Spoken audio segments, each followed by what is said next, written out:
Right, tally-ho there champs, welcome to the show. You're listening to the iPad Pro's microphone. Now let me know in the comments what you think of this microphone. You might hear a bit of rain in the background. But anyway, can this iPad Pro be the ultimate gaming experience? Can it replace your PC? Can it replace your console? Well, sort of no, but I'll tell you, it's a good substitute if you can't get a console or a PC. It's a little bit more clunkier, so let's explore this. And as you can see here, I'm playing here Call of Duty, and you will see I absolutely destroyed. They absolutely have no chance. I'm hooking it up with the PS5 controller. I'll show you how to do that at the end of the video. It's basically pairing it up to the Mac, but it's exactly the same thing with the iPad. And is there actually anything else you want to see with this iPad Pro? Because yeah, I'm actually liking it at the moment. Now, the thing about this iPad Pro, it has this awesome display, XDR, 1600 nits peak brightness, mini LED. It is an awesome display, and it's 120 Hz too, so mobile gaming doesn't get any better playing on the actual native screen itself. It's like really good. But we want to go to the next level. Mobile gaming isn't for everybody, so we've got to hook up the controller, right? And we want to output it to a monitor. Now, this has Thunderbolt 3, so I can output to a monitor easily. Now, I do have just a dongle here. I believe to get more options like HDR resolutions and stuff like that, you need to use a Thunderbolt display. So Thunderbolt to Thunderbolt, but using this dongle here, all I can get is basically mirroring. And yes, it is 60 Hz, so I'm playing on an LG OLED display. The display can do 120 Hz, but not with the iPad Pro through this dongle. And also, I'm going to connect it to a mini LED display, the best gaming display. We're talking about a 32-inch ROG mini LED, 1000 nit peak brightness, 144 Hz display. And of course, that is still running at 60 Hz because that's all you can do. So basically, you just connect that dongle and then connect the HDMI to whatever device to output it. But we're using the controller now. And as you can see, I am absolutely destroying, right? No one can touch me, and that's mainly because of the controller. Most people are using, whatever iPad or even iPhone, and they got no chance just using the controller. And then with a big display as well, you're just going to absolutely destroy them. Now, some games won't work with the controller, like PUBG. I don't know why I couldn't get that to work with the controller. Call of Duty was fine. This racing game was fine as well,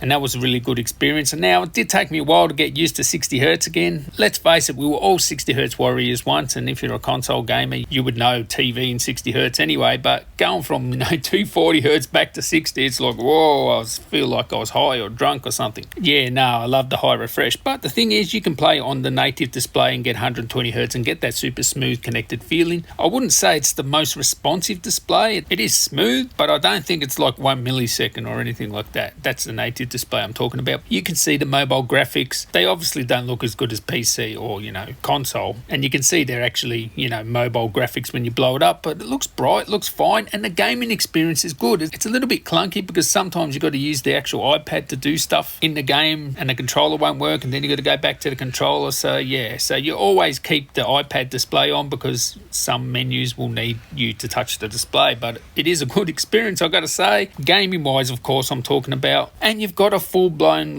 computer here too, right? So like a console, you're not going to be doing your email and stuff on a console. This thing is like a computer. You can do your web surfing, watch your content, all that sort of stuff. Now, would I choose this over a PC or a console? No, I wouldn't. But for mobile gaming, I think I'm going to take this with me instead of a gaming laptop, when I go away, because I can go play Call of Duty, hook it up to a TV, use the controller, absolutely destroy everybody, or even just use the main display and use the controller too. So, there are shortfalls of it. I guess now that you can't buy those sort of things, consoles and PCs, the price of this is like less than a graphics card anyway, so it's a good value in that sort of way, especially when it's your computer. It can be your main computer too. I will say when you plug it into a display, the battery life drains quicker, so I'm going to actually try and hook it up to a Thunderbolt dock. I'll see if I can do that, so it's actually putting power into the iPad and then going out to the display, so using the display out from the Thunderbolt dock. So anyway, I thought I'd just share this gaming experience with you. I can tell you one thing's for sure, no one's going to touch you. You just have that controller, you're just going to absolutely destroy everybody, and I'm having fun. At the end of the day, that's what gaming is. It's fun. It's not the ultimate gaming experience, but for mobile gaming and just, to get a bit of fun, you can even play with someone else. I believe you can connect two controllers. So, yeah. Anyway, catch you in the next one, guys. Tally ho.